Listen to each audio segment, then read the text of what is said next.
Bismillahirrahmanirrahim. Assalamualaikum warahmatullahi wabarakatuh. Innal hamdalillah nahmaduhu wa nasta'inuhu wa nastahdihi wa nastaghfiruh wa na'udzu billahi min shururi anfusina wa min sayyiati a'malina. Man yahdihillahu fala mudilla lahu wa man yudlil fala hadiya lahu.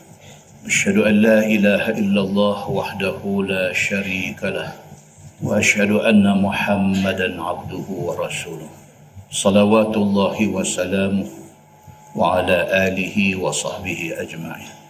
أما بعد أيها المؤمنون اتقوا الله أوصيكم وإياي بتقوى الله فقد فاز المتقون. Muslimin dan muslimat, mudah-mudahan dirahmati Allah Subhanahu wa taala. Di dalam sebuah hadis an As-Sunabihi an Ubadah bin As-Samit radhiyallahu anhuma qala dakhaltu alayhi وهو في الموت فبكيت فقال مهلا لما تبكي فوالله لئن استشهدت لأشهدن لك ولئن شفعت لأشفعن لك ولئن استطعت لأنفعن لك. ثم قال والله ما من حديث سمعته من رسول الله صلى الله عليه وسلم لكم فيه خير إلا حدثتكموه إلا حديثا واحدا وسوف أحدثكموه اليوم وقد أحيط بنفسه. سمعت رسول الله صلى الله عليه وسلم يقول من شهد أن لا إله إلا الله وأن محمدا رسول الله حرم الله عليه النار أو كما قال. Hadis sahih riwayat Imam Muslim. Daripada As-Sunabihi, daripada Ubadah bin As-Samit radhiyallahu anhuma, kata As-Sunabihi dakhaltu alayhi wa huwa fil maut. Kata As-Sunabihi, dia ni tabi'in, dia kata aku masuk ke tempat Ubadah bin As-Samit. Ketika itu Ubadah bin As-Samit dalam saat kritikal, dia nak mati. Fabakaitu, kata As-Sunabihi, bila aku masuk aku tengok Ubadah bin Samit dalam keadaan dia sedang menghadapi sakarat, menghadapi sakratul maut. Dia masuk, dia tengok Ubadah ni, dia menangis. Faqala mahla. Ubadah bin Samit ni apabila As-Sunabihi mai ziarah dia ketika dia dekat-dekat nak mati, mai pula mai duk teriak tepi dia. Dia kata dekat As-Sunabihi, dia kata mahla, tunggu sah. Lima tabki, pasal apa yang teriak? fa wallahi la in ustushhidtu la ashhadanna lak. Ni dalam pada dekat nak mati ni boleh bercakap lagi. Ubadah bin Samit dia kata kepada As-Sunabihi, dia kata, kalaulah sekiranya Allah takdirkan aku mati ni mati syahid, kalaulah sekiranya Allah takdirkan aku ni dapat mati syahid, la ashhadanna lak, aku janji dekat hang, aku akan jadi saksi di depan Allah untuk tolong hang di sana esok. Orang mati syahid, dia dapat hak untuk menjadi saksi, untuk bagi syafaat kepada orang lain. Ubadah bin As-Samit, dia kata, kalau sekiranya aku dapat anugerah mati syahid, hang salah seorang. Dia kata As-Sunabihi, hang salah seorang yang aku akan sebut nama hang di depan Allah. La in syuffi'tu la ashfa'anna lak. Kalaulah aku tak dapat mati syahid, tapi aku dapat jadi salah seorang yang boleh bagi syafaat kepada orang lain. Dia ada beberapa golongan, tuan-tuan, yang dijanjikan oleh Nabi SAW sebagai orang yang akhirat esok boleh bagi syafaat. Syafaat ni maksud dia pertolongan. Boleh bagi syafaat, boleh bagi pertolongan ke orang lain. Kata Ubadah bin Samit, dia kata, kalau aku terpilih untuk jadi orang yang boleh bagi syafaat, boleh tolong orang di hari akhirat esok, hang salah seorang aku akan pilih. Wala in istata'tu la anfa'anna lak.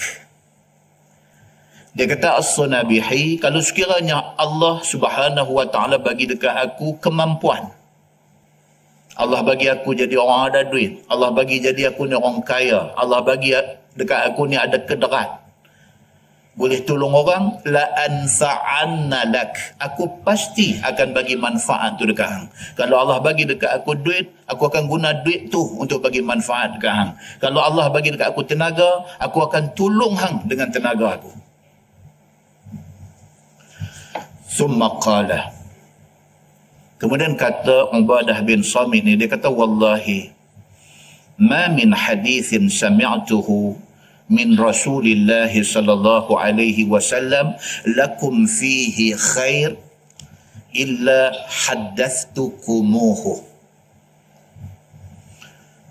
Dia kata, demi Allah, seumur hidup aku tidak ada satu hadis pun yang aku dengar daripada Nabi yang aku rasa hadis itu ada manfaat dekat hampa, melainkan aku cerita habis ke apa.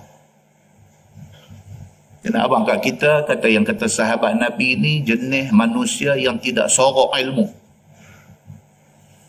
Dia tahu 5, dia bagi tahu ke orang 5. Dia tahu 10, dia bagi tahu ke orang 10. Banyak mana yang dia tahu, banyak mana ilmu ada kat dia, banyak tu dia akan bagi dekat orang. Dia tidak kedekun ilmu, dia tidak sorok ilmu.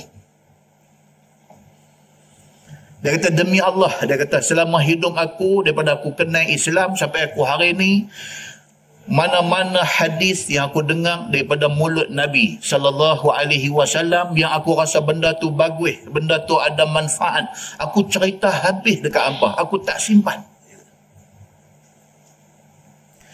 Illa hadisan wahidan, melainkan ada satu hadis aku tak abang lagi. Wa sawfa uhaddithukumuhu al-yawm, hari ni aku nak cerita. Semua aku tahu aku cerita habis dah. Tapi ada satu lagi aku duk simpan. Aku tak abang. Hari ni aku nak abang.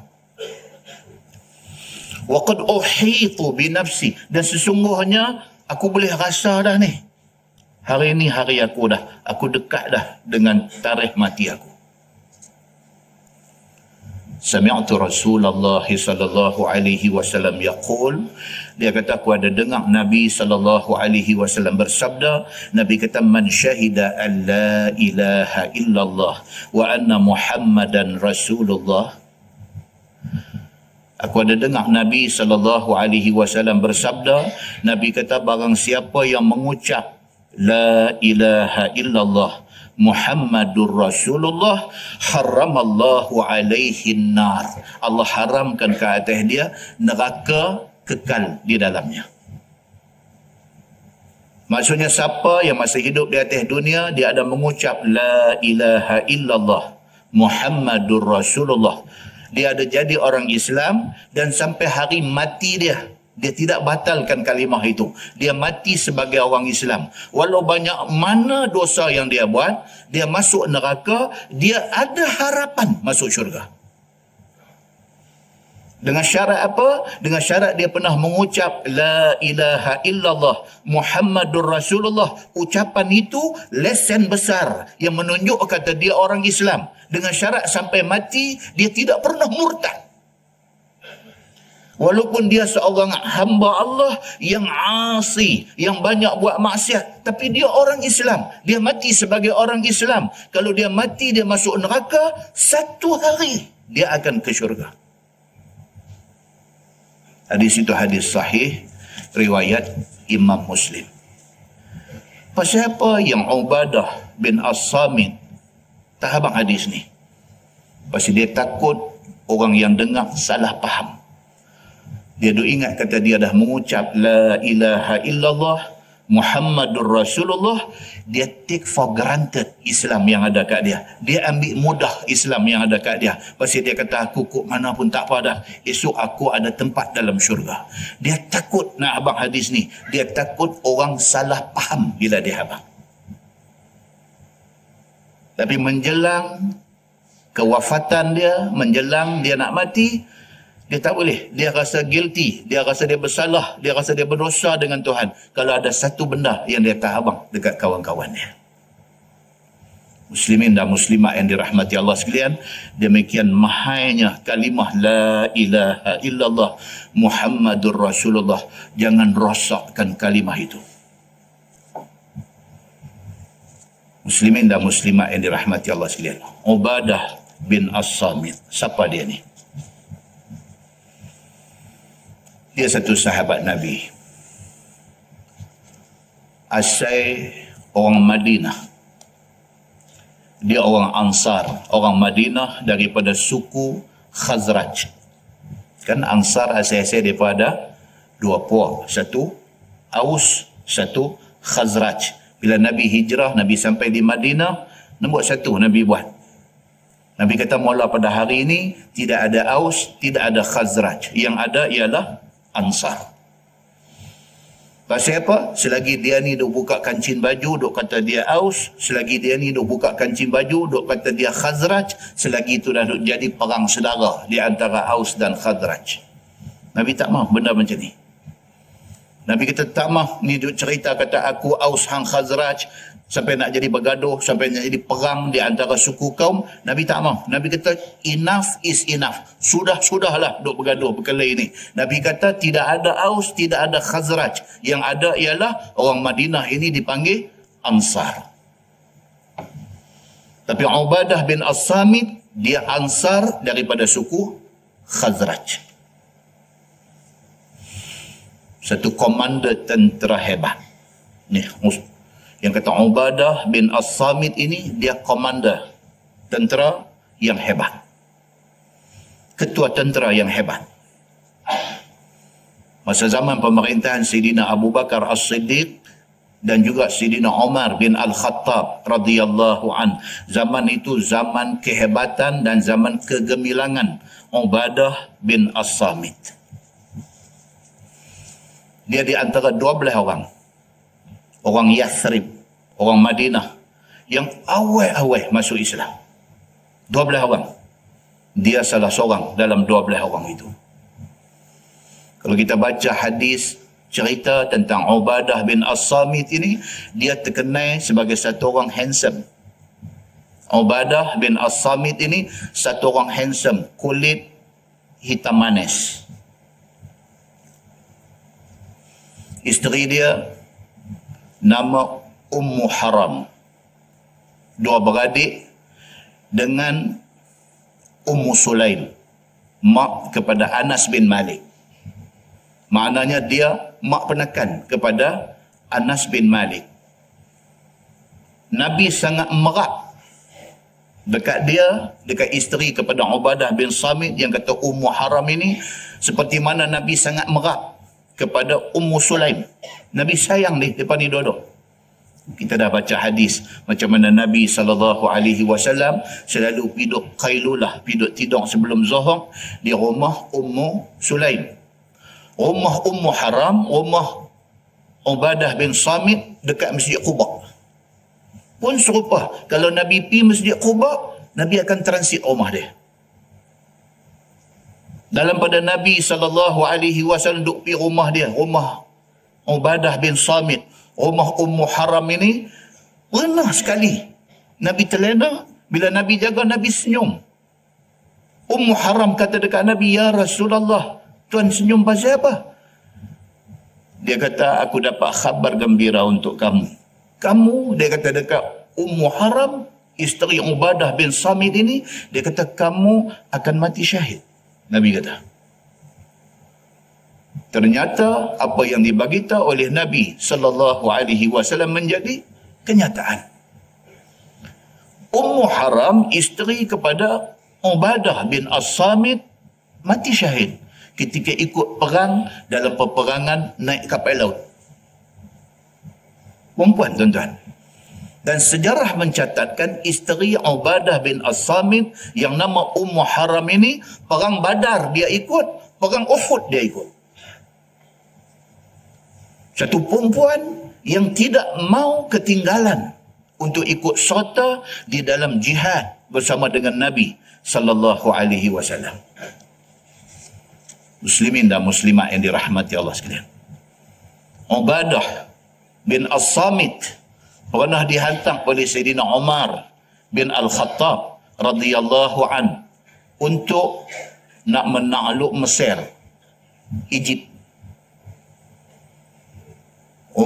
Sayyidina Umar bin Al-Khattab hantar Amru bin Al-As sebagai ketua besar untuk pergi dalam usaha untuk nak tawan, untuk nak takluk Mesir. Bila Amru bin Al-As sampai di sana, dia tengok kerajaan yang ada di Mesir disupport oleh kerajaan Rom. Dia duk rasa tak makan cekak. Dia minta bantuan daripada Sayyidina Umar bin Al-Khattab. Dia kata tak cukup ni pasukan kita ni, sebab mereka sangat kuat. Senjata yang mereka miliki sangat hebat. Umar kata tak apa, Umar hantar lagi 4,000 orang. Tiap-tiap 1,000 ada satu komander. Tiap-tiap 1,000 ada satu komander. Salah satu komander itu ialah Ubadah bin As-Samit. Dia sampai di sana, dia dipilih oleh Amru bin Al-As untuk pergi jumpa pemerintah Mesir pada masa itu, Muqawqis. Bila dia masuk jumpa saja, pemerintah Mesir ini, yang kata Muqawqis ni, dia tengok saja Ubadah bin As-Samit ini, dia tengok saja, dia terus kata dekat pengawal dia, "Bawa keluar budak hitam ni," dia kata. Lepas dia nak cerita, kata Ubadah bin As-Samit ni dia kulit hitam mana. Muqawqis kata, "Bawa keluar ni hak kulit hitam ni, aku tak boleh tengok muka dia." Pasal apa? Pasal penampilan dia sudah cukup menggerunkan musuh. Allah bagi kat dia. Tengok dia tu saya, tengok. Orang putih kata appearance. Tengok dia punya appearance saya, tengok tu ketang lutut. Hebatnya sahabat-sahabat Nabi dulu. Dia dengar Muqawqis suruh perambat dia keluar. Dia langkah pergi ke depan. Dia kata dekat pemerintah Mesir ni, Muqawqis ni. Dia kata, "Kalau hang nak suruh aku keluar kerana hang gerun dengan aku, kerana aku ni hitam, aku nak abad ke hang. Hak duk ada nu lagi hitam pada aku." Dia kata. Ini dialog ni dimuatkan di dalam kitab sejarah. "Hang perambat aku keluar pasal apa?" Dia kata, "Pasal aku hitam. Hak duk ada nu lagi hitam pada aku. Hang nak perambat aku keluar pasal apa? Hang gerun dengan aku. Hak duk ada nu lagi gerun daripada aku." Dia kata. Muslimin dan muslimat yang dirahmati Allah sekalian. Dia boleh kata dekat Muqawqis, pemerintah Mesir pada masa itu, dia kata, "Aku nak abang dekat hang satu. Kami adalah satu pasukan. Nak cari redha Allah saja. Kami tidak cari lain. Dia kata di depan pemerintah Mesir ni, kami ni adalah satu pasukan, satu kaum orang Islam yang kami nak cari ini ialah keredaan Allah. Kami tidak cari benda lain. Dia kata. Kami adalah satu kaum yang makan nak bagi hilang lapang aja. Dia kata. Kami adalah satu kaum dapat selai selimut aja kami boleh tidur. Kerana selimut boleh menghalang kami daripada sejuk malam. Kami adalah satu kaum yang kalau diberikan oncang mah, di waktu kami dapat, di waktu itu kami akan infak kepada orang. Kami tidak akan pandang oncang mah itu. Macam tu punya kalam, dia cakap di depan Muqawqis. Muqawqis dengar, dia beralih dekat orang-orang dia. Dia kata dekat orang-orang dia kata dia ni masuk tadi, aku dah takut dah. Aku dengar dia cakap, aku lagi takut dah ni. Tuan-tuan, orang Islam zaman tu. Kita hari ni, siapa takut kat kita? Kita hilang kehebatan kerana kita buang Islam. Itu aja cerita dia. Kita hilang hebat pasal kita buang Islam. Pasal kita tidak mau ambil Islam untuk jadi sumber kekuatan kita. Bila kita buang Islam, lebih teruk lagi apabila ada orang Islam hari ini, dia rasa hina dengan Islam yang ada kat dia. Bermulalah kehancuran orang Islam. Muslimin dan muslimat yang dirahmati Allah sekalian. Kemudiannya, di bawah pimpinan Ubadah bin As-Samit, Mesir jatuh ke tangan Islam semasa pemerintahan Sidina Umar bin Al-Khattab radhiyallahu anhu. Dia akhirnya wafat pada tahun 34 Hijrah di Baitul Maqdis. Ini kalau tuan-tuan ada rezeki lebih, ambil pakej umrah ziarah Baitul Maqdis. Umrah ni duk pergi selalu dah. Ambil satu pakej umrah ziarah Baitul Maqdis. Sikit hari ni boleh lagi. Tak tahulah sikit hari lagi si Donald Trump gila ni nak buat apa, kita tak tahu. So dia dah bagi arahan suruh pindah kedutaan Israel mai ke Baitul Maqdis. Ni sikit hari ni dia duk buat gila, dia mula duk cari pasal dengan satu dunia punya orang. Kalau jadi apa yang dia kata ni, dia nak pindahkan pemerintahan, pusat pemerintahan di Israel, buat mai ke Baitul Maqdis, adakah pada masa itu orang Islam masih dibenarkan untuk masuk ke sana ataupun tidak? Tak tahu lagi. Tapi kalau kita dapat peluang, pijak kaki di bumi Baitul Maqdis, bumi yang ayat Quran yang Syekh Ismail Hashim Kedah duk baca dulu ni. Kita ingat rumah kenduri dulu, sebelum nak start segala calti-calti semua, dia nanti start dengan Subhanallazi asra bi'abdihi laylan minal masjidil harami ilal masjidil aqsa allazi barakna hawlah. Maha suci Allah, Tuhan yang memperjalankan Nabi Muhammad daripada Masjidil Haram ke Masjidil Aqsa. Masjidil Aqsa itu satu bumi, allazi barakna haulah, yang kami berkati sekitarnya. Sampai di sana, di antara tempat kita ziarah ni, Baitul Maqdis ni, kita akan masuk kawasan Maqbarah, kawasan kubur-kubur dia. Kita masuk pintu gerbang kawasan kubur tu, tak apa langkah pi sebelah kanan. Itulah kubur Ubadah bin As-Samit. Ada di sana. Muslimin dan muslimat yang dirahmati Allah sekalian, demikian hebat para sahabat Nabi ridwanullah alaihim ajma'in. Mudah-mudahan dia memberi pengajaran kepada kita semua, insya-Allah. Kita menggunakan Bahrul Mazi jilid 12. Bahrul Mazi jilid 12. Muka surat 207. Muka surat 207. Bab ma jaa anna al-mu'min ya'kulu fi mi'an wahid wal kafir ya'kulu fi sab'ati am'a. Iaitu bab yang datang pada menyatakan hadis bahawasanya orang mukmin itu makan dengan perut yang satu. Manakala kafir dia makan dengan 7 perut. Tajuk malam ni dia nak cerita kalau satu orang itu betul-betul mukmin, betul-betul beriman kepada Allah Subhanahu wa taala, makan dia tidak banyak. Kalau tidak beriman, makan tak ingat dunia. Itu dia nak abang. Okey, saya lagi nanti cerita detail. Ketahuilah saudaraku, setengah daripada orang mukmin itu sikit makannya. Sebab Nabi kadang dalam satu hadis kita jumpa Nabi SAW dia tengah duduk bercakap, ada sahabat belahak.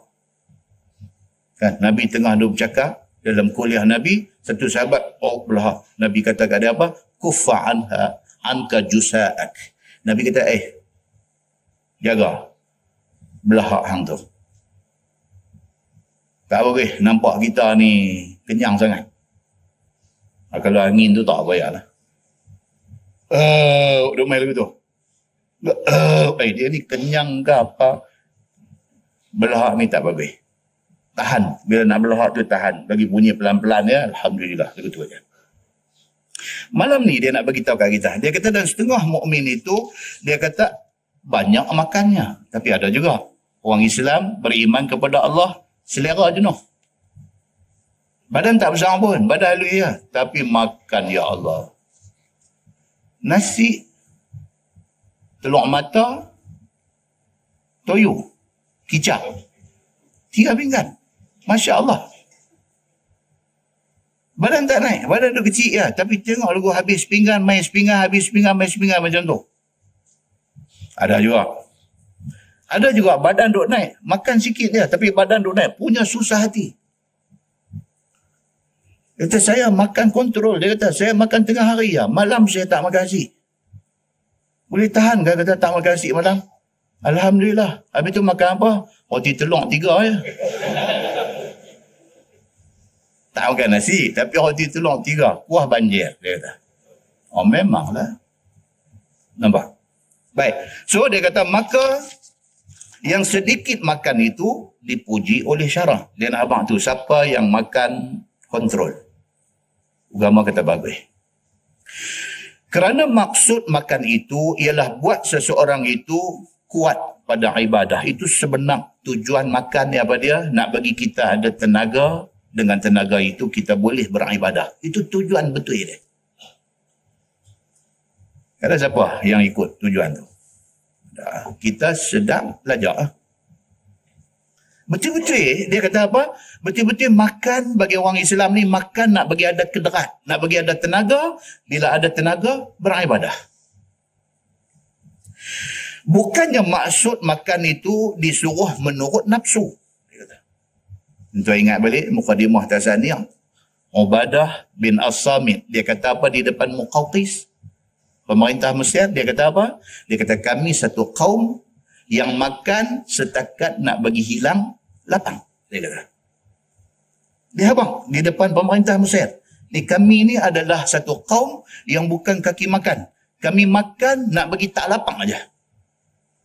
Kami satu kaum yang kalau sekiranya dapat selai kain selimut, kami sudah boleh tidur. Kerana selimut itu boleh tahan kami daripada sejuk. Cukup. Kami tak perlu satu bilik tidur mewah. Kami tak perlu kepada tilam, kepada sarir yang hebat-hebat. Tak ada. Satu kain selimut aja kami boleh tidur. Maknanya kami bukan satu kaum yang ambil besar sangat dengan dunia ni. Kita baca-baca, dia main macam tu juga. Dia kata orang Islam itu sepatutnya makan bukan ikut nafsu. Diisi perutnya sekira-kira muatnya. Dan seberapa boleh diisinya. Takat tu aja makan. Maka makan yang demikian itu mengajak diri makan banyak. Dia kata kalau sekiranya kita pergi ajak diri kita makan banyak, kita merosakkan diri kita. Dan kita memberi rosak kepada badan kita. Kan orang duk kata, makan untuk hidup ke? Hidup untuk makan. Dia alih perkataan aja. Dia kata saya makan ni abuan nak hidup aja. Maknanya makan sikit ke banyak? Makan sikit. Dia ni pula apa? Dia kata saya hidup untuk makan. Hopi dia ni.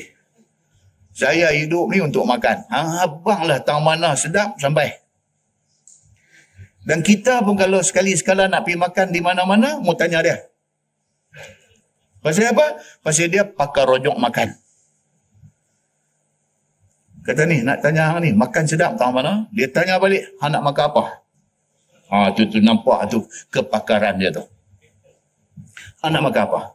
Kita kata kalau cara-cara nasi Arab, nasi Arab kalau hang nak pergi, dia bagi 5 tempat. Dalam 5 ni, hak ni best. Dia kata.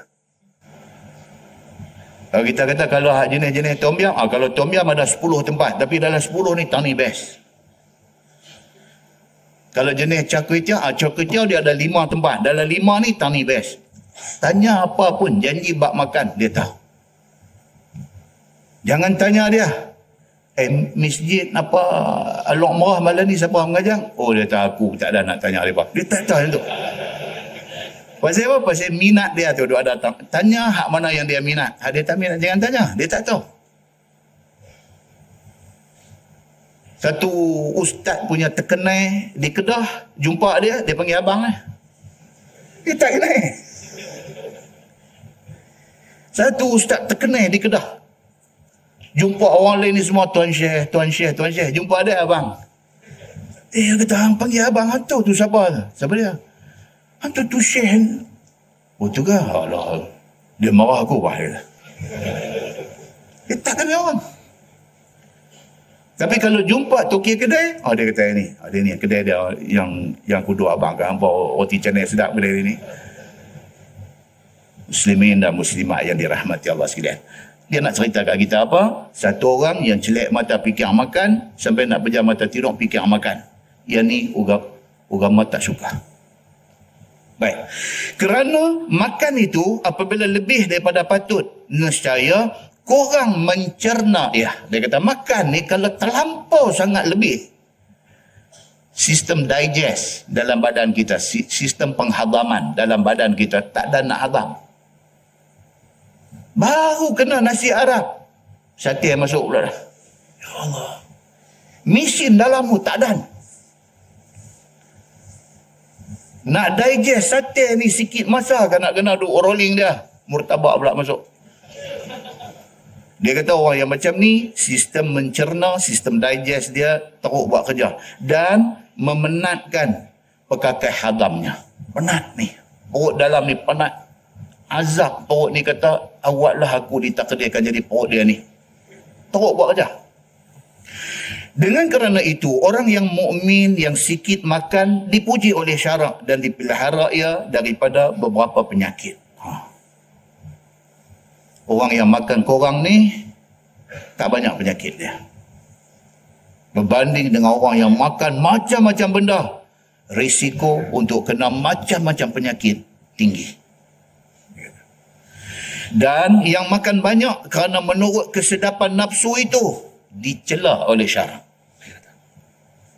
Istimewa pula orang kafir, banyak makan kerana tiada berkatnya. Lebih-lebih lagi orang kafir. Tetapi jangan kata tuan-tuan, hari ini kalau kita tengok, orang yang paling rajin exercise pagi-pagi orang apa? Cina. Umur 69, 70, 75, pagi-pagi ni kita baru duduk balik masjid subuh, daripada duduk jalan dah. Orang buat kawasan rekreasi, kawasan taman-taman, kawasan apa untuk mereka. Pagi-pagi, gelap-gelap, keluar pergi dah. Jalan dengan tangan duk gawang. Tengok ada pula satu kalau di belah Pulau Pinang. Ada pula satu kumpulan, ada satu tekong dia pula duk ajak tai chi kat mereka. Lagu duk buat apa, slow motion, angkat tangan. Mereka lebih jaga kesihatan. Kita ni apa? Yang Islam ni, subuh pun tak bangkit. Jangankan nak pergi exercise. Hak bangkit subuh main semayang di masjid, habis-habis semayang, roti canai kuah banjir jalan. Muslimin dan muslimat yang dirahmati Allah sekalian. Dan tamak dan juga pelahap dan sebagainya. Dia kata, ini perangai orang kafir. Dia kata, dengan gelojoh, dengan pelahap, dengan tamak. Sebagaimana tersebut dalam hadis yang dikeluarkan oleh Imam At-Tirmizi dengan kata dia, Ani bin Umar عن النبي صلى الله عليه وسلم قال الكافر يأكل في 7 أمعاء. Itu hadis. Wal mu'min ya'kulu fi mi'an wahid. Itu hadis dia. Diriwayatkan oleh satu sahabat Nabi sallallahu alaihi wasallam, nama dia Abdullah bin Umar bin Al-Khattab radhiyallahu anhuma. Daripada Nabi sallallahu alaihi wasallam, sabda Nabi, orang kafir itu makan dengan 7 perut.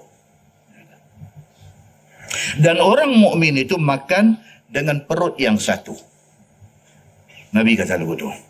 Baik, kata At-Tirmizi, dan pada bab ini ada riwayat daripada Abi Hurairah radhiyallahu anhu dan Abi Sa'id Al-Khudri dan Basrah Al-Ghifari dan Abi Musa dan Jahjah Al-Ghifari dan Maimunah dan Abdullah bin Amr, dan katanya lagi ini hadis hasan lagi sahih. Banyak sahabat riwayat hadis yang kita baca tadi yang kata orang kafir ni makan dengan 7 perut. Maksudnya makan banyak tu dia ada 7 oncang perut. Makan sikit ni orang Islam, dia kata 1 oncang saja dia nak isi. Masalah, dia kata mukmin makan sikit, kafir makan banyak. Sebagaimana hadis yang dikeluarkan oleh At-Tirmizi, kata dia an Abi Hurairah anna Rasulullah sallallahu alaihi wasallam dhafahu dhaifun kafir. Diriwayatkan daripada satu sahabat Nabi sallallahu alaihi wasallam, nama dia Abu Hurairah radhiyallahu anhu, bahawasanya Nabi sallallahu alaihi wasallam telah menumpangkan, ada tetamu mai rumah Nabi. Nabi sallallahu alaihi wasallam telah menumpangkan padanya satu orang tumpangan orang kafir. Dan nampak, Nabi dia bukan sahaja orang Islam, dia Nabi. Tapi orang kafir mai rumah dia layan, bagi duduk di rumah dia, bagi makan minum dekat kafir yang main di rumah dia. Islam bukan satu agama yang memusuhi orang kafir. Nabi hijrah pada Mekah ke Madinah. Di Madinah pada masa itu Yahudi punya ramai. Yahudi dengan suku-suku dia. Ada Yahudi Bani Quraizah, ada Bani Qainuqa, ada Bani Nadir. Macam-macam suku Yahudi dok ada di Madinah dan mereka kafir. Nabi pergi ke Madinah, Nabi tidak cari pasal dengan orang Yahudi. Nabi pergi cari mereka semua, Nabi buat perjanjian dengan mereka. Selagi mana hampa mempertahankan Madinah daripada serangan musuh luang, selagi itu kita kawan. Muslimin dan muslimat yang dirahmati Allah sekalian. Satu hari, mai kafir rumah Nabi, Nabi bagi tumpang di rumah dia. Bagi duduk di rumah dia. Nama dia kata Qil Thumamah bin Uthal. Ada kata kafir ni nama Thumamah bin Uthal. Kata Qil nama dia Jahjah Al-Ghifari. Ulama hadis tak pasti apa nama kafir ni yang mai tumpang duduk rumah Nabi ni. Dan kata Qil nama dia Nadrah bin Abi Nadrah Al-Ghifari. Tak tahu. Tapi yang pentingnya, dia ni kafir. Mai tumpang duduk rumah Nabi sallallahu alaihi wasallam. Fa'amara lahu Rasulullah sallallahu alaihi wasallam bisyatin fahulibat fasharibah. Kemudian daripada telah diberi tumpang oleh Nabi sallallahu alaihi wasallam kafir ini, maka Nabi sallallahu alaihi wasallam pun bagi makan pada dia. Dah adat dah bila orang mai tumpang duduk rumah kita, bukan tumpang duduk saja, makan minum dia pun diberi sekali. Dia kafir? Ya, kafir. Nabi bagi tumpang duduk rumah Nabi, Nabi bagi makan pula dekat kafir ni. Maka disuruh baginya oleh Nabi sallallahu alaihi wasallam bawa mai seekor biri-biri. Nabi nak bagi dia makan, Nabi panggil sahabat bawa mai kambing biri-biri seekor, bawa mai dekat dia ni supaya diperah susu biri-biri itu dan diberi minum kepada kafir yang tumpang ni. Bawa mai fresh mai, bawa mai kambing, perah bagi dia minum lala tu juga. Maka orang pun membawa seekor biri-biri. Lalu diperahnya susu biri-biri itu diberi minum kepada kafir ini. Lalu habis diminumnya. Mai kambing seekor, perah bagi kat dia, dia minum. Minum dia langgar sampai habis. Sambung hadis tu, dia kata, summa ukhra fasharibahu, summa ukhra fasharibahu, hatta syaribah hilab 7 marat. Kemudian disuruh Nabi SAW perah seekor lagi. Buat main sekong, Dia langgar habis. Nabi nampak macam tak kenyang ni. Nabi panggil orang mai hak lain pula sekok lagi. Mai perah bagi dia minum lagi. Sekali langgar habis. Nabi kata, panggil orang buat mai sekok lagi. Perah bagi dia minum lagi. Dia langgar habis. Begitu. Sehinggalah diberikan minum kepada dia, maka diperahkan lalu diberi minum padanya. Lagi satu ekor, semuanya habis diminumnya. Kemudian seekor lagi, suruh diperah, diberi minum kepadanya, maka habis juga diminumnya. Sehingga diminum perah 7 ekor biri-biri. Tu dia. Tu dia berhutang.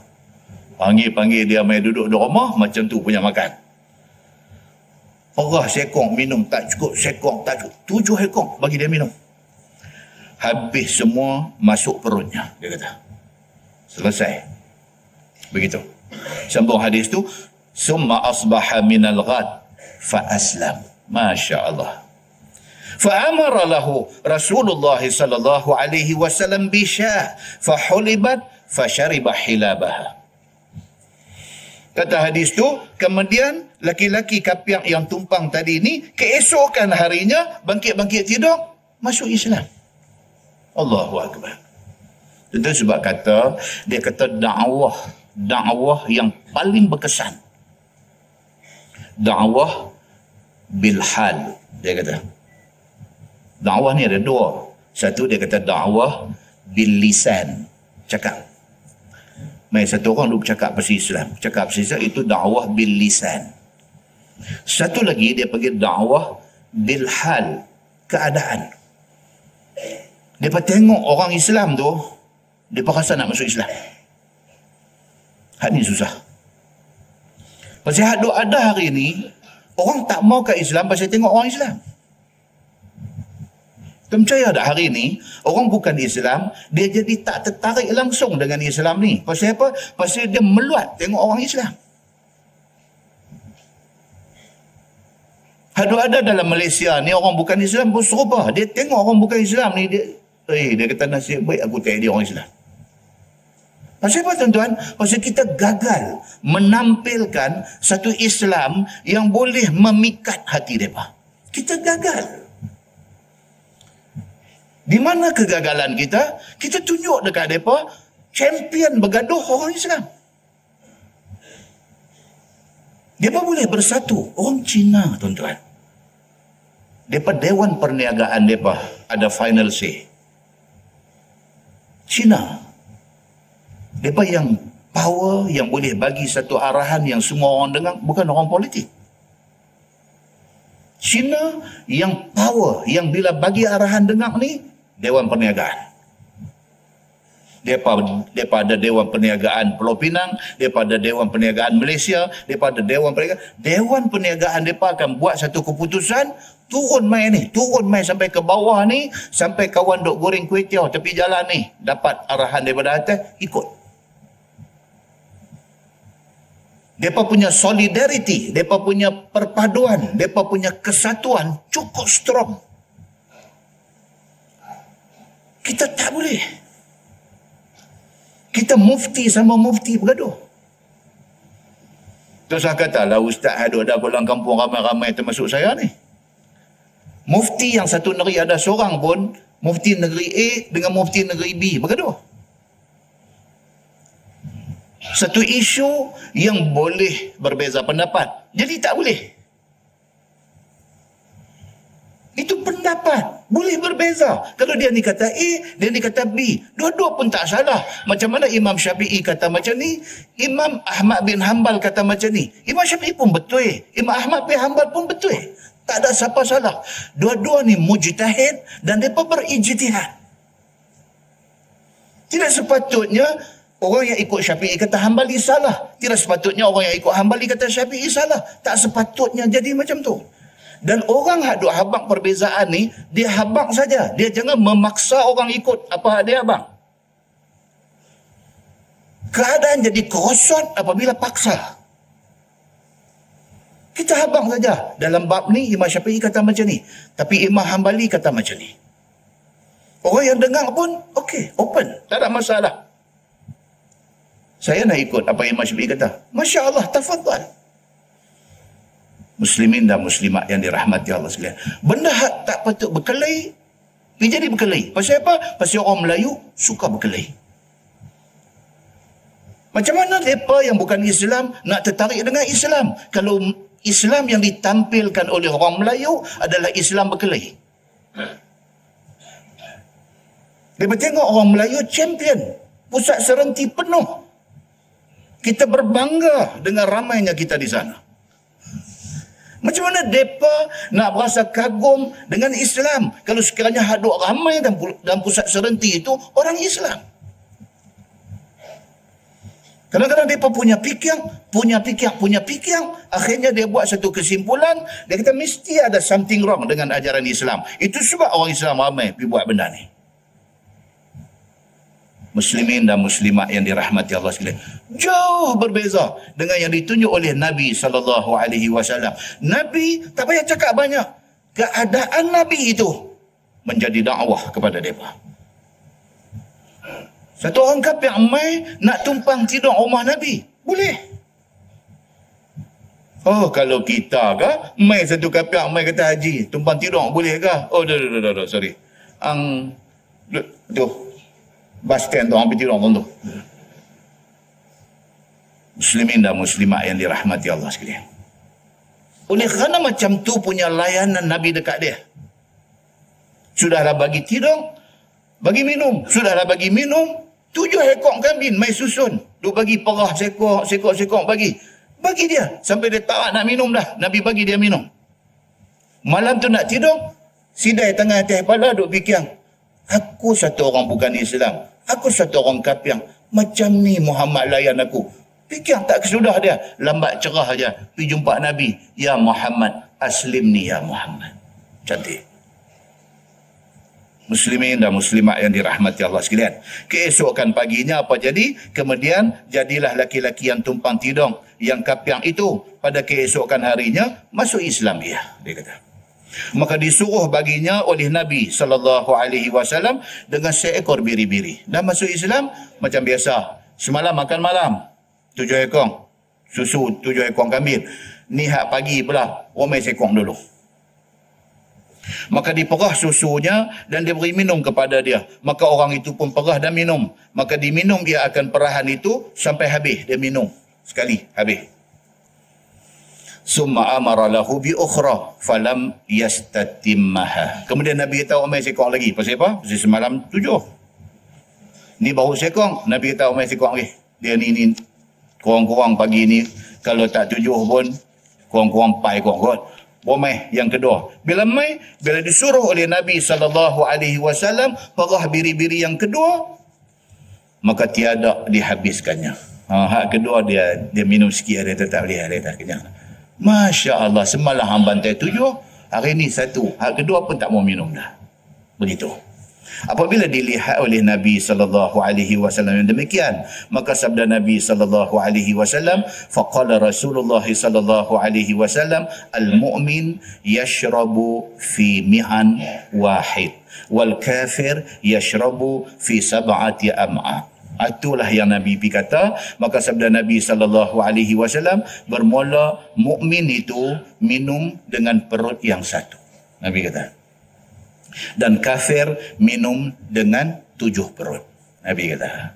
Tapi dia ada cerita lain lah. Kalau kita kata apa? Yalah, dia dah bantai 7 ekor dah semalam, pagi dia duduk kenyang lagi 1 saja. Itu bab lain. Yang pentingnya Nabi kata apa? Nabi ambil itu sebagai satu contoh. Nabi kata kalau kita betul-betul beriman dengan Allah, kita tak akan jadi gelojoh dan pelahap macam tu. Cukup dengan sikit cukup. Nabi nak abang yang tu.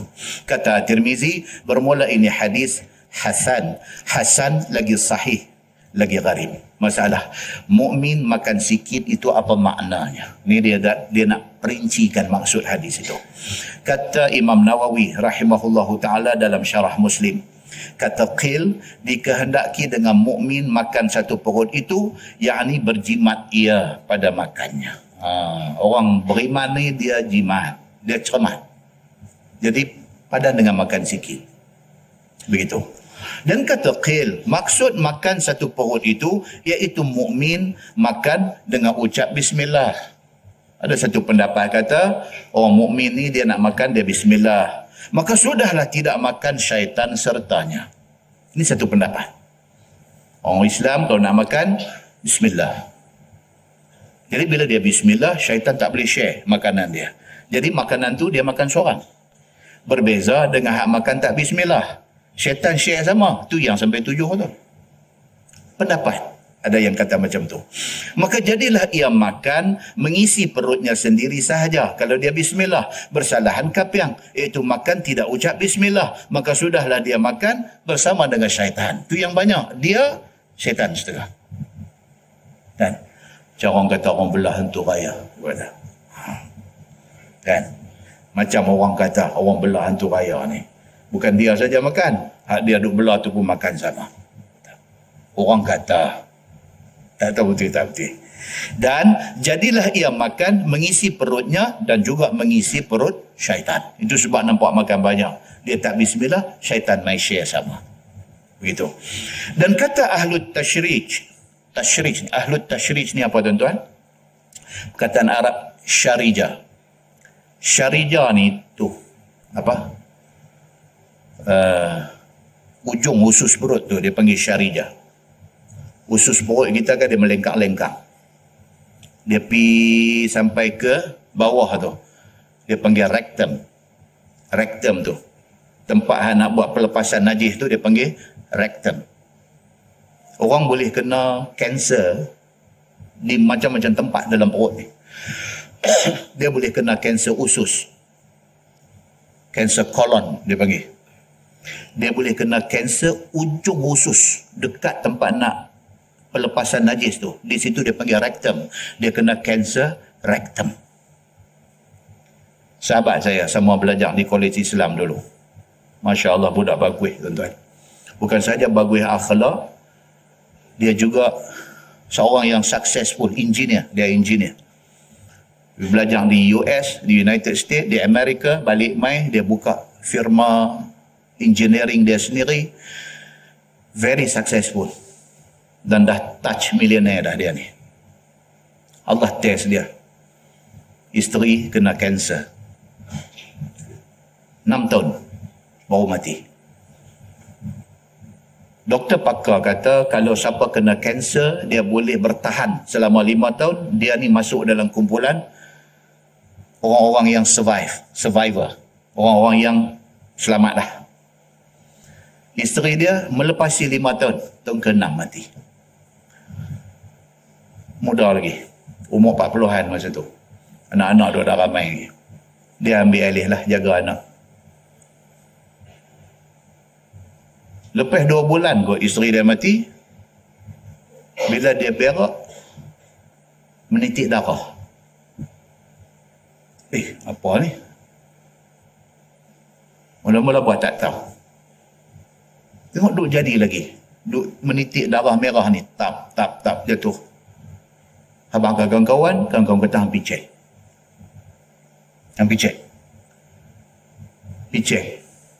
Mereka panggil suruh buat macam-macam lah. Blood test lah apa. Hospital yang pertama kata suspect cancer. Dia dengar cancer ni dia 6 tahun dia jaga bini dia cancer. Takkan dia pula kena. Dia macam tu. Beritahu kat kawan-kawan. Kawan ni macam-macam lah. Ada yang doktor pakar, yang macam-macam. Dia kata ni, pergi ambil second opinion, pergi ambil pendapat kedua, pergi hospital lain pula, cek tengok. Sebab kemungkinan hospital pun buat silap. Pergi ambil pendapat kedua, second. Dia pergi lagi satu hospital yang isteri dia dulu buat treatment dulu. Cek, confirm cancer. Masya Allah tuan-tuan. Tu kata nasib satu orang. Allah kadang-kadang dia bagi satu test ni lepas satu. Sabar tinggi darjat di sisi Allah. Daripada tahu confirm tu, saya ingat tak sampai 3 bulan habis dia. Ni cerita ni. So ahlut tashrij adalah pakar dalam bidang ni. Bidang usus perut pergi sampai ke rectum tu apa dia panggil gastroenterology apa tu susah nak sebut tu. Nak sebut pun susah, nak mengaji bidang tu lagi susah lah. Yang kata pakar ni, bab-bab dalam perut ni, pakar gastroenterologi. Pakar ni. Bila pergi dekat mereka buat endoskopi. Kita tahu fotokopi saja. Ni endoskopi. Dia masuk satu macam kamera masuk pergi suluh dalam perut nak tengok apa masalah tang mana, nak tengok apa penyakit dia, masuk buat endoskopi. Prosedur ni dia non-surgical prosedur. Dia panggil bukan prosedur bedah. Just masuk pergi teropong tengok. Ni semua dia panggil ahlut tashrij. Pakar dalam bidang-bidang ni. Kata pakar dalam bidang tashrij ni, dia kata bagi tiap-tiap orang itu ada 7 perut. Pakar sendiri mengesahkan hadis Nabi kata. Tuan-tuan cuba tengok. Nabi SAW zaman tu mana ada hospital-hospital yang boleh pergi buat perincian dalam perut ni ada berapa. Tak ada. Yang kita tahu perut lembu je. Ada perut kitab, ada apa? Perut apa lagi? Kan dia pun nak buat menyicah ayat asam kan. Apa ni buat perut kitab mah, aku suka perut kitab. Ada perut kitab, ada macam-macam. Macam kain tola tu ada yang macam berlapis-lapis. Macam mana pun tak apa, janji basuh pergi elok, ayat asam mau pedas sikit, cantik. Kan? Yang tu perut lembu. Rupanya perut manusia pun Nabi SAW pergi sebut ni. Dia kata orang Islam makan dengan perut satu, tapi orang kafir makan dengan 7 perut. Dia tengok mai ahlut tashrij, pakar dalam bidang ni, dia kata betul. Perut ni bukan ada satu, ada macam-macam. Bahkan dia ni kata apa? Memang betul dalam badan manusia ada 7 perut. Dia kata. Lah ni hospital swasta, mereka ada buat satu special punya operation, pembedahan. Kalau orang jenis perut macam saya kan, macam apa kan, P 25,000 dia punya kos pembedahan. Perut ada banyak tu, dia katuk tinggal satu Jadi, bila tinggal satu, makan tak boleh banyak. Makan sikit, dia main sengkak. Makan sikit, dia main sengkak. Slim elok lah. Jadi, hak pinggang 42, dia balik pergi pinggang 32 balik. Kan? Adalah satu kawan saya, dia beritahu. Dia kata, Ustaz tak orang buat. Saya kata dia. Dia pun tak mahu ditanya apa dah. 25,000, dia kata dia panti buat. Kata tengok kempeh selim melok, nampak dia mai balik segak tu. Kan? Rupanya dia berbalik kepada hak Nabi SAW. Abang, Nabi kata perut ni ada banyak. Doktor hari ni dia pisil sebahagian ni, dia tinggal satu aja. Kempeh elok perut, makan pun jadi sikit. Begitu. Dia kata iaitu oncang makanan itu ada banyak. Dia kata. Kemudian ada 3 perut halus, kemudian yang berhubung dengan muadah itu, kemudian ada 3 lagi perut kasang yang juga berhubung dengan muadah itu. Perut utama ni dia ada pecah 3, ada pecah 3, dia kata. Dia macam tu dia ada dalam perut ni dan tidak mengucap. Dan dia kata orang-orang yang jaga ni semua ni, mereka ni bila makan, mereka mengucap Bismillahirrahmanirrahim. Manakala orang yang sebaliknya pula tidak mengucap dia akan Bismillahirrahmanirrahim. Maka sudahlah tidak mencukup akan dia makan, melainkan dengan penuh 7 perut yang disebutkan tadi. Perut besar satu, dia ada 3 perut halus, ada 3 perut kasar. Dia kata, kalau nak pergi isi semua 7 ni, kita jadi satu orang yang makan ikut nafsu. Tapi kalau kita isi perut utama saja, kita satu orang yang menjaga makanan kita. Dan dia kata, mukmin itu kerana jimatnya dan kerana tidak buruk makannya, serta mengucap bismillah ia, maka boleh kenyang ia dengan penuh satu perut itu. Dia kata orang Islam betul-betul, dia ikut ajaran Islam betul-betul, dia makan, dia kontrol. Dia makan sikit, maka sihat dia. Kata Imam Nawawi, dan yahtamil ada ini pada setengah orang mukmin dan setengah orang kafir. Imam Nawawi kata apa? No. Sebenarnya bukan kata kafir semestinya makan banyak, bukan kata Islam semesti makan sikit. Yang ini cuma diandaikan oleh Nabi sallallahu alaihi wasallam. Dan kata qil dikehendaki dengan 7 perut itu ialah 7 sifat. Ada satu pendapat kata yang Nabi sebut 7 perut tu sebenarnya bukan perut ada 7, dia kata, tetapi sebenarnya itu gambaran kepada 7 sifat yang ada dalam manusia, iaitu yang pertama sifat loba, tamak. Yang kedua sifat buruk makan. Dan yang ketiga sifat panjang angan-angan. Yang keempat sifat tamak, dia kata. Yang kelima sifat jahat tabiat, yang panggil huduh. Sifat keenam sifat hasad, dan sifat ketujuh sifat tembun. Ni 7 ni tak bagus. 7 ni sifat yang tak bagus. Dan kata qil dikehendaki dengan mukmin di sini iaitu mukmin yang sempurna imannya. Kalau dia betul-betul jaga iman dia, dia jaga makan dia. Betul. Dan berpaling daripada hawa nafsu. Kalau betul-betul dia mukmin, dia beriman, dia tak ikut nafsu dia. Lagi merengkehkan dia atas menyumbat rongganya. Dia tak sampai jadi orang yang kira nak sumbat aja makanan. Begitu kata Imam Nawawi. Dan bermula yang mukhtar. Yang mukhtar maksudnya yang terpilih, iaitu makna hadis itu ialah setengah mukmin makan dia dengan 1 perut. Dan kebanyakan orang kafir makan dengan 7 perut. Itu kesimpulan dia. Bukan semestinya kafir makan banyak, orang mukmin makan sikit. Tapi kebanyakan orang kalau dia mukmin dia makan sikit. Tapi kalau orang tu jenis kafir, dia makan banyak. Dia kata, maka tiada lazim tiap-tiap satu daripada 7 itu seumpama perut mukmin. Dia kata, baik. Kemudian masalah makan sedikit itu perangai yang baik. Kata Imam Nawawi, bermula maksud hadis dalam masalah itu, berkata ulama, ialah memecutkan atas sedikitkan dunia. Bagusnya apa dia? Kita dengan dunia ni tak usah gelut. Sekarang hari ni banyak orang duk kata, duk hantar dekat kita WhatsApp, duk bagi tahu. Pasal apalah manusia ni, dia gelut cari benda hak dia nak tinggal. Tapi dia tak gelut cari benda hak dia nak bawa. Apa maksud dia apa? Benda hak nak bawa apa tuan-tuan? Amalan kita. Okey, amalan. Kat hadis kata, bila kita mati, 3 benda ikut kita pergi kubur. Bila kita mati, 3 ikut pergi kubur. Apa dia? Amalan kita, harta kita, keluarga kita. Ikut pergi tengok orang duk tanam kita. Nabi kata apa? 2 balik. 1 yang tinggal dengan kita. 2 yang balik siapa dia? Harta kita, harta kita, dia bawa balik.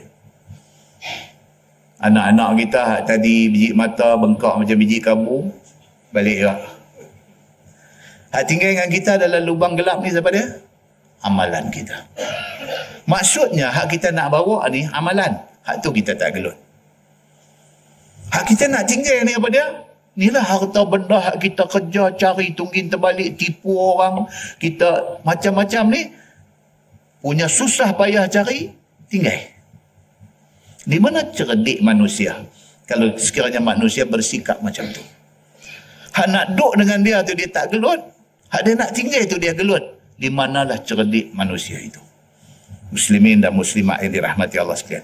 Kata Qistallani, ada pada hadis Abu Umamah dikatakan daripada Nabi SAW, siapa banyak fikir, kurang tamaknya. Begitu. Nabi kata apa? Orang yang banyak fikir tentang masa depan dia, tentang alam akhirat dia, dia tak jadi tamak. Dia tak jadi tamak. Dan siapa yang kurang fikirnya, banyak tamaknya dan keras hatinya. Jadi orang tak fikir panjang ni. Dia tamak. Hak dia, hak orang hak dia. Dia jadi tamak. Dan dia keras hati. Dia langgar ambil hak orang, orang kata apa kat dia pun dia tak peduli. Dia sudah jadi keras hati. Itu kata Nabi SAW. Dan kata ulama pula, tiada masuk hikmah, tiada masuk ilmu di dalam muadah yang penuh makanan. Ulama pula kata, kita kalau kenyang sampai terlampau-lampau kenyang, ilmu tak masuk. Nak masuk macam mana kita sebat cukup-cukup nak main tadi. Elok-elok saya start innal hamdalillah, mata dah balik dah. Orang Penang kata dia Meshan. Penang ni, kata Penang ni reka perkataan cukup banyak. Kan? Kita kata daripada Nabi SAW habis kelentok dah. Shan. Pasal apa? Pasal dia isi perut dia sampai sarat. Ilmu tak masuk. Ilmu tak masuk. Betul apa yang dikata oleh ulama itu. Maka tiada masuk ilmu di dalam muadah yang penuh makanan. Dan siapa korang makan, korang minum. Dan siapa yang korang minum, korang tidur. Dan siapa yang korang tidur, maka lahirlah, zahirlah berkat umurnya. Orang korang makan, korang minum ni, dia jadi korang tidur. Maka zahirlah keberkatan pada diri dia. Dan siapa yang penuh perutnya, banyak minumnya. Dan siapa yang banyak minumnya, banyak tidurnya. Maka siapa yang banyak tidurnya, hilanglah berkat umurnya. Kira nak tidur. Weh, dia kata main hujan ni cantik, lagi jemaah lagi boleh lap dah 15 minit cukup. Dia duduk cadang dah. Hari jemaah hujan, saat lagi dia kata pergi masjid, saat lagi time khutbah tu cantik, dia kata boleh dapat 15 minit tadi. Dapat apa? Nak lena. Memang duduk cadang dah nak lena. Naik pula khatib pegang tu kan. Alhamdulillah. Dia begitu. Selamat. Kan? Alhamdulillahil qail. Ya ayyuhalladzina amanu. Tak cantik tiap-tiap minggu nak main tang ni. Pasal apa? Pasal yang dia cari itu bukan isi khutbah. Yang dia cari itu nak lab. Ini yang paling cantik sesuai untuk lab. Muslimin dan muslimat yang dirahmati Allah sekalian. Tajuk baru, dia kata bab ma jaa fi ta'amil wahid yakfi al-ithnain. Itu bab yang datang pada menyatakan makan seorang cukup untuk dua orang. Ni nak abang ni, kita orang Islam ni, kalau kita boleh kontrol makan, makanan sepinggan boleh share dua orang. Itu bagus. Yang tak boleh ni apa? Makanan dan sepinggan, ada kawan main nak share pula. Alamak dia ni receh. Kita tamak, kita dua orang sepinggan tu pun tak cukup kat kita. Dia nak main share pula. Allah, dia kata. Allah tu panjang. Allah. Dia apa kat kita ni? Dia kata apa? Bab yang datang pada menyatakan makan untuk seorang, boleh makan untuk dua orang. Makanan tu untuk seorang, tapi dua orang boleh share dan boleh kenyang. Ketahuilah saudaraku, orang yang berhati murah dan tidak buruk makan, ada bertabiat cukup memada apa yang ada padanya. Ini bagus. Kalau tuan-tuan duk belajar tasawuf dekat Syekh Zainul Asri ke apa ke, yang timai ni. Dia kata apa? Dia kata sifat qanaah. Dia panggil. Sifat qanaah. Qanaah ni maksud apa tuan-tuan? Cukup apa yang ada. Dia tak jadi tamak dalam tasawuf. Dia menganjurkan kita supaya cuci hati. Bagi hati kita ni ada sifat qanaah. Kita rasa cukup. Banyak mana Tuhan bagi, Alhamdulillah. Mulut ni kira duk Alhamdulillah. Alhamdulillah. Alhamdulillah. Macam tu. Itulah orang yang boleh memperbuat makan yang mengenyangkan seorang. Orang yang ada sifat qanaah ni, dia cukup. Apa, banyak mana ada cukup. Dia boleh share dengan orang. Dia kata. Boleh kenyang walaupun berdua yang makan. Ada sepinggan, dua orang makan, dia boleh kenyang. Pasal apa? Pasal dalam hati dia ada qanaah, ada sifat syukur dengan apa yang ada. Cubalah bersifat dengan sifat yang terpuji itu. Tentulah boleh bertolong-tolong dan berkasih-kasihan. Dia kata kalau orang Islam ada rasa macam tu, Allahu Akbar. Nampak harmoni masyarakat Islam. Tuan, ingat senang ke tuan-tuan dengan keadaan ekonomi Malaysia yang tak apa cantik ni? Kan? Hidup bagi kesanggupan pula nak tolong puak-puak Rohingya mai. Kalau kita ada tamak, kita tak mau tolong. Tahun lepas, awal tahun saya pergi umrah singgah Istanbul. Masa duk naik bas tu, kita punya tour guide ni. Kan? saja tanya. So, what's your opinion about your president, Mr. Erdogan? Kan Erdogan, dia nak tolong pelarian Syria. Syria ni, kan mereka banyak jadi refugees, jadi pelarian lah ni. Duk lari keluar kala ni, Syria Care, dia minta siapa boleh tolong sikit, bagi sumbangan. Mereka nak beli blanket, mereka nak beli makanan, bagi dekat pelarian Syria yang musim sejuk lah ni. Jadi Erdogan ni satu pemimpin dunia Islam yang menonjol pada hari ini. Erdogan. Dia tampil, dia muncul sebagai satu presiden yang orang Islam di seluruh pelosok dunia jatuh sayang ke dia. Kita tak pernah pun jumpa dia, nak shake hand dia, nak salam dia, tak pernah pun. Tapi berita dia kita ikuti, kita tumpang kagum dengan dia. Dia proud, dia bangga dengan Islam dia. Walaupun dia mengambil alih pemerintahan sebuah negara, Turki, yang satu ketika dulu jadi negara Islam, tiba-tiba telah disekularkan oleh Kemal Atatürk. Dia ambil alih negara yang sudah disekularkan. Dia tidak gopoh, dia tidak gelojoh. Dia buat balik Islam ni. Dia bina balik Islam di kalangan rakyat yang sudah disekularkan oleh pemerintah sebelum. Dia tak boleh buat semua, dia buat sikit. Dia buat sikit, dia buat sikit, dia buat sikit. Peringkat awal bila dia nak buat, orang tak suka kat dia, orang benci kat dia cukup banyak. Betul kita dah moden dah, apa dia ni duk main bercakap Islam-Islam. Dia nak bawa kita mundur balik ke? Dia nak bagi Turki ni bagi jadi macam Sudan ke? Dia nak bagi Turki ni pergi jadi macam... Dia duk nampak seolah-olah apa yang Erdogan nak buat ni, nak memundurkan Turki.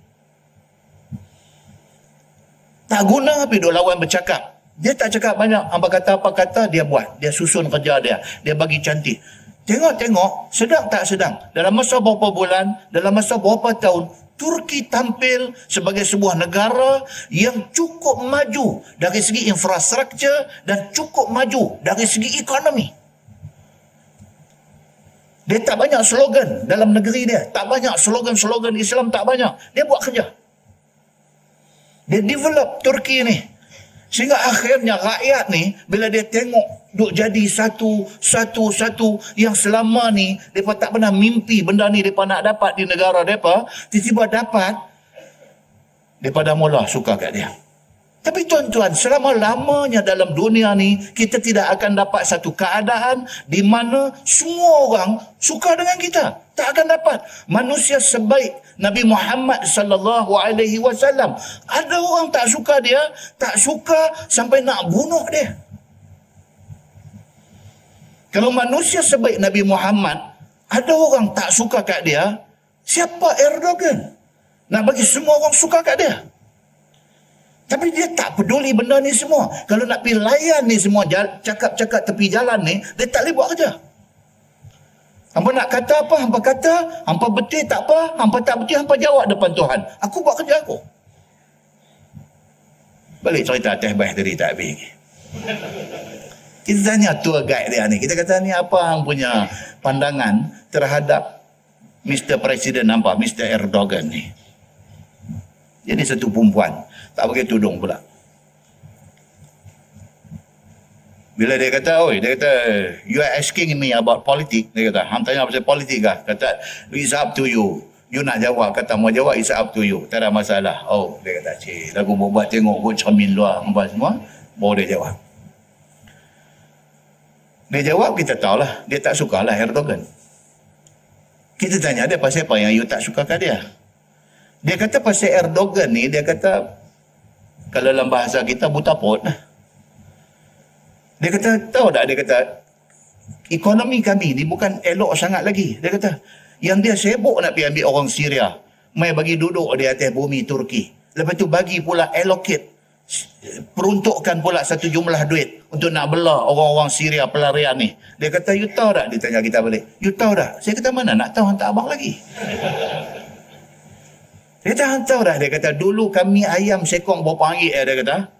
Ni dengan sebab dia duk panggil mai, dia duk welcome segala pelarian Syria ni mai. Hari ni dia kata ayam kami sekong dah jadi 30 ringgit, dia kata.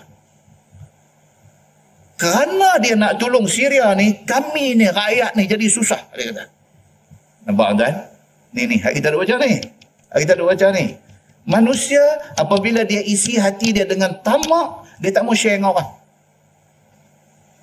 Tapi manusia, kalau hati dia bersih, dia ada sifat qanaah, dia nak tolong. Bukan kata nak share je. Dia nak tolong ni pelarian Syria ni. Sebab ini saudara seagama. Dia nak tolong.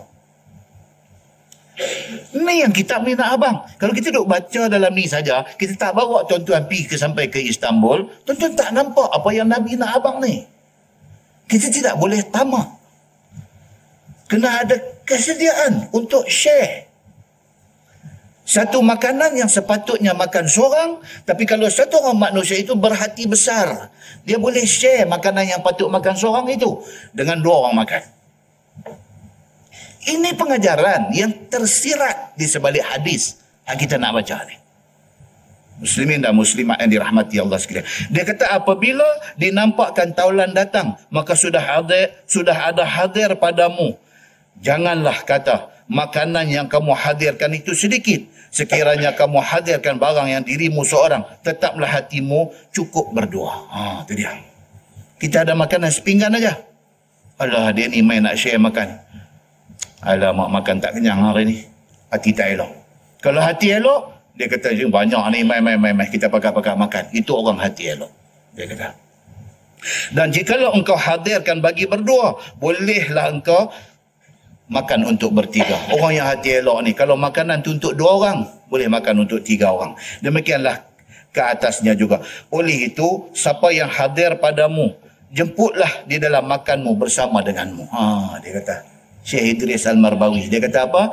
Kalau kita nak makan, nampak orang mai, panggil. Mai, join sekali. Kalau kawan tu jenis orang yang berbudi tinggi, berakal tinggi, dia kata apa? Bismillah, tak apa, saya makan dah. Padahal tak makan lagi. Tapi dia saja tak mau mai. Tapi tang kita ni, semawa. Kawan yang kenal semawa tu, kalau dia pun orang yang berakal tinggi, dia kata, Bismillah, dah makan dah. Padahal perut kosong, tak makan lagi. Kan?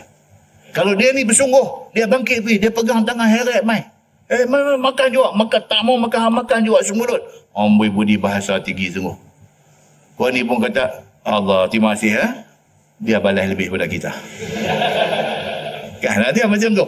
Bukan? Saat lagi tuan-tuan kita jumpa satu hadis. Baik, dia kata bermula dalil yang menunjuk kehatian tersebut itu ialah hadis yang dikeluarkan oleh At-Tirmizi. Kata dia an Abi Hurairah qala Rasulullah sallallahu alaihi wasallam ta'amul itsnain kafi thalatha wa ta'amul thalatha kafil arba'ah. Itu hadis dia. Diriwayatkan kepada sahabat Nabi sallallahu alaihi wasallam, nama dia Abi Hurairah radhiyallahu anhu. Kata dia sabda Nabi sallallahu alaihi wasallam, makanan yang boleh mengenyangkan 2 orang cukup untuk 3. Nabi kata, makanan tu untuk 2 orang, tapi kalau makan 3 orang, Nabi kata insya-Allah cukup. Jangan takut. Dan makanan bertiga cukup untuk 4. Nabi kata. Dan kata At-Tirmizi, bermula ini hadis hasan lagi sahih. Dan ada diriwayatkan daripada Jabir dan Ibni Umar daripada Nabi SAW. Sabdanya, makanan 1 orang cukup untuk 2 orang. Makanan yang 2 orang cukup untuk 4. Nabi kata. Dan makanan yang 4 cukup untuk 8. Nabi kata. Masalah makan ramai-ramai itu ada barakahnya. Kata ulama, pada hadis tadi menunjukkan makan ramai-ramai itu banyak barakah dia. Tuan-tuan, dia apa-apa ramai ni bagus. Kan macam sembahyang mayat. Nabi kata jadikan 100 orang. Jadikan 100 orang. Kalau dalam 100 orang tu ada seorang, doa makbul. Beruntunglah si mati itu. Nabi kata jadikan 100 orang. Dan jadikan 3 sah. Nabi kata. Kalau main 100 pun buat bagi 3 sah. Itu sunnah Nabi sallallahu alaihi wasallam. Kata kita buat bagi penuh sah. No. Kalau penuh ni bagi jadi 3 sah. Sembahyang mayat ni bukan macam sembahyang waktu. Jadikan 3 sah sembahyang. Lebih ramai, lebih bagus. Sebab kemungkinan akan dapat orang yang mustajab doa itu lebih tinggi. Ada satu orang yang main sembahyang mayat kita suruh ni Allahu Akbar. Dia doa ni, Allahumma ghafir lahu. Dia doa tu bukan doa mulut aja. Doa mai pada hati dia ni. Dia doa kat kita ni. Dia kenal kita. Allahumma ghafir lahu warhamhu wa'afihi wa'fu anhu. Tiap-tiap kalimah yang dia ucap dalam doa sembahyang mayat tu, dia nak apa yang dia ucap tu. Dia minta, ya Allah bagi ampun dekat ni. Dapat orang macam ni tuan-tuan, beruntung kita. Muslimin dan muslimat yang dirahmati Allah sekalian. Apapun dia kata ramai itu bagus. Kerana itu banyak barakahnya. Dan berhasil jimat makan dengan yang demikian itu. Dan dapat suka sama-sama kenyang. Seronok makan ramai ni. Kita seronok. Sama-sama berpeedah dengan taulan. Maka jadilah hadis itu seolah-olahnya menganjurkan kita. Jangan takut kalau datang ramai orang makan sama-sama kamu. Jangan takut. Dan memecutkan biar bermurah-murah hati. Dan menganjurkan supaya biar makan ramai-ramai. Dia ada satu hadis tuan-tuan. Sebelum kita berhenti ni, 9.30 dah. Satu hadis lagi. Kita cara rengkai-rengkai. Hadis riwayat daripada Anas bin Malik radhiyallahu an. Dia kata satu hari pak tiri dia Abu Talhah. Anas ni pak tiri dia nama Abu Talhah. Pak dia nama Malik. Pak tiri dia Abu Talhah ni kata dekat dia, Anas pergi jemput Nabi mai makan di rumah. Mahang masak nak jamu Nabi makan. Maka dia pun pilah fa aqbaltu. Dia pun pergi ke masjid. Wa Rasulullah sallallahu alaihi wasallam ma'an nas. Dia pergi tengok Nabi duk bercakap, ada sahabat ramai duk ada ni. Dia mai tengok Nabi tengah duk bercakap ke ramai. Fastahiyaitu. Dia pun jadi segan lah. Dia budak-budak. Anas ni kecil lagi. Pak suruh mai panggil Nabi pergi makan di rumah. Dia mai, Nabi duk ada depan orang ramai duk makan ni. Dia pun duduk tepi tu duk tengok daripada jauh. Dia segan nak mai abang kat Nabi depan orang ramai. Faqultu ajib Abu Talhah. Bila Nabi tengok dekat dia, fa nazara ilayya, Nabi tengok dekat aku, dia pun pergi kat Nabi. Dia kata, ya Rasulullah, ayah jemput pergi makan di rumah. Bila Nabi tengok dia terus mai, dia kata, ya Rasulullah, ayah minta sila pergi makan di rumah. Faqala Nabi sallallahu alaihi wasallam, qumu. Bila dia pergi habaq kat Nabi, kata ayah jemput pergi makan di rumah, Nabi kata kat ramai ni, Nabi kata jom. Allahu Akbar.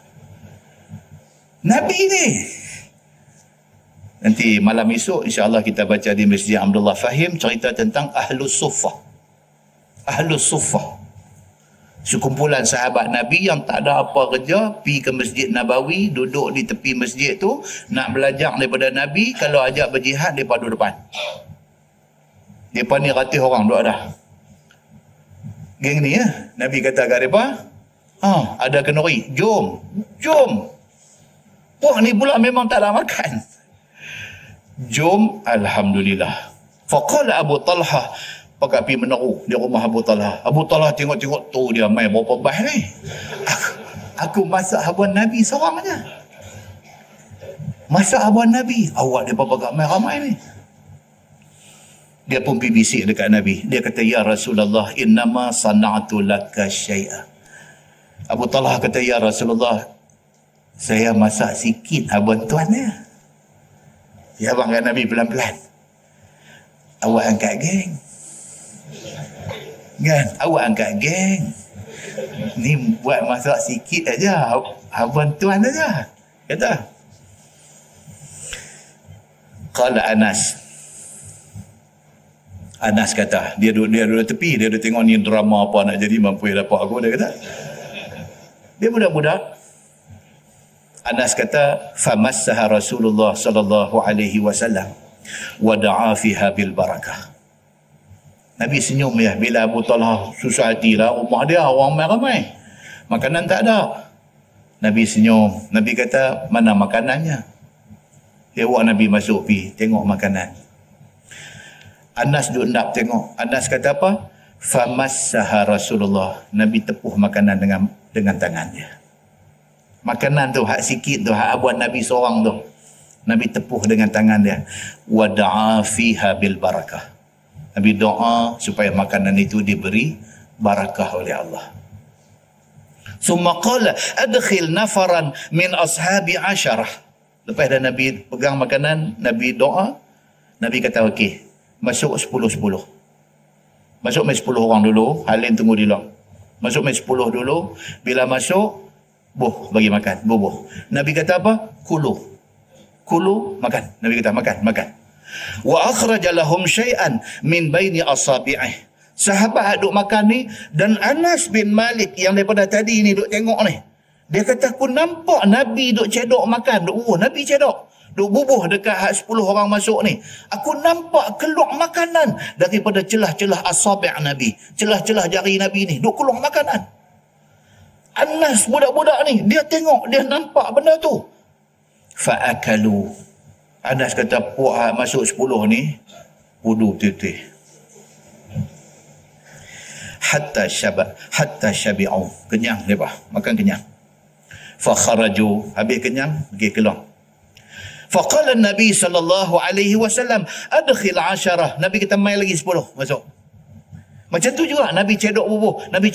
Anas kata aku nampak duk terbit kot celah jari Nabi itu makanan. Duk terbit. Fa'akalu hatta syabi'u. 10 yang kedua ni makan sampai kenyang. Keluar. Kata Anas bin Malik, fama zala yudkhilu 10 wa yukhriju 10. Macam itulah Anas kata, masuk 10 keluar 10, masuk 10 keluar 10, masuk 10 keluar 10. Duk masuk makan ni nak habis no ratus orang ahlu sufah no. Hatta lam yabqa minhum ahad illa dakhala. Anas kata sampai tak ada seorang pun yang tak masuk makan, melainkan semua masuk dan makan dan kenyang. Fa'akala hatta syabi'ah. Semua makan kenyang. Summa hayya'aha. Fa'idha hiya mithluha hina akalu minha. Anas kata dah semua dah habis makan, dah keluar dah makanan macam mula tadi. Duk ada banyak tu juga. Hadis itu hadis sahih riwayat Imam Muslim. Itu mukjizat Nabi. Kita hari ini barakah itu ada. Tapi puak ni pun kalau tak dijemput terus sampai rumah makan, malu ke orang. Kan? Malu ke orang. Pasal apa? Kita bagi tuan rumah rasa serba salah. Tuan rumah dia buat sikit, tahu timpa main macam tu, Allah, dia rasa bersalah. Muslimin dan muslimat yang dirahmati Allah sekalian, mudah-mudahan kita dapat manfaat daripada pengajian kita malam ni. Dan lepas ni insya-Allah kita masuk bab ma jaa fi aklil jarad. Nak cerita tentang apa hukum makan jarat. Jarat ni apa tuan? Belalang. Apa hukum makan belalang? Dia nanti main hadis, dia nanti cerita hukum dia. Okey. Kerana apa? Kerana belalang ini dia tentera Allah. Dia jundun min ajnadillah. Dia tentera Allah. Allah biasa nak memusnahkan musuh dia, Allah buat main belalang. Dan belalang itu memusnahkan musuh dia. Jadi belalang ini tentera Allah. Boleh tak boleh kita makan belalang? Dan nanti tengok perbahasan di kalangan ulama 4 mazhab. Apa kata Imam Abu Hanifah? Apa kata Imam Malik? Apa kata Imam Asy-Syafi'i? Apa kata Imam Ahmad bin Hanbal tentang hukum makan belalang ini?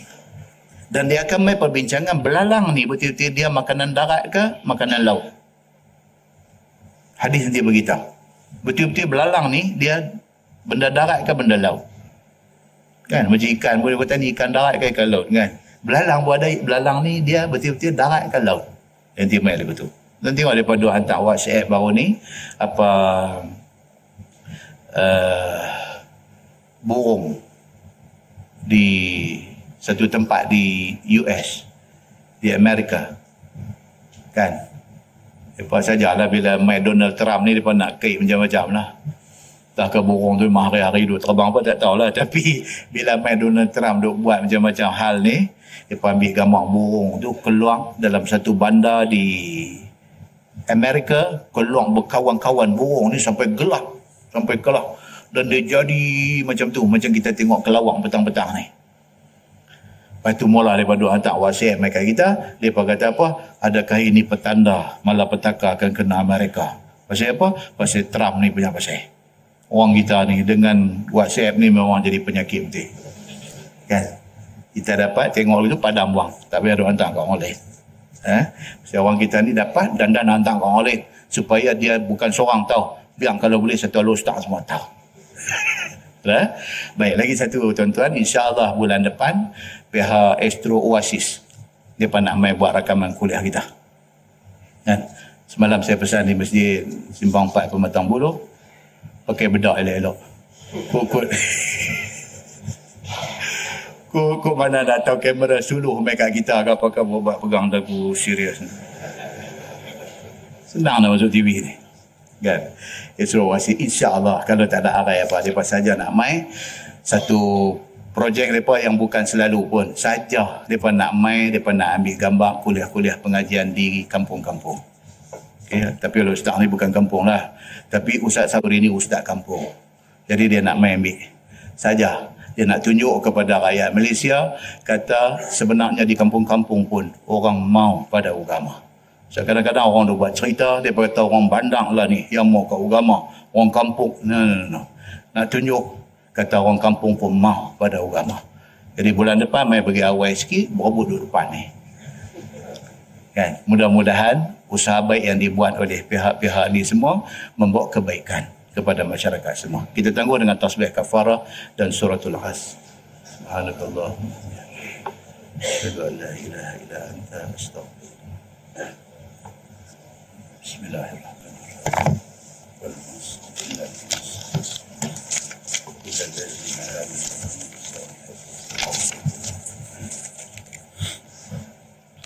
اللهم صل على محمد في الأولين والآخرين وسلم رضي الله تبارك وتعالى عن ساداتنا أصحاب سيدنا رسول الله أجمعين. بسم الله الرحمن الرحيم. الحمد لله رب العالمين حمدا يوافي نعمه ويكافئ مزيده. يا ربنا لك الحمد كما ينبغي لجلال وجهك الكريم وعظيم سلطانك. رضينا بالله ربا وبالإسلام دينا وبمحمد نبيا ورسولا. اللهم افتح علينا فتوح العارفين وارزقنا فهم النبيين بجاه خاتم المرسلين. اللهم فقهنا في الدين وعلمنا التأويل واهدنا صراطك المستقيم. اللهم أرنا الحق حقا وارزقنا اتباعه وأرنا الباطل باطلا وارزقنا اجتنابه. اللهم اجعل جمعنا جمعا مرحوما وتفرقنا من بعده تفرقا معصوما. وصلى الله على محمد وعلى آله وصحبه وسلم والحمد لله رب العالمين. السلام عليكم.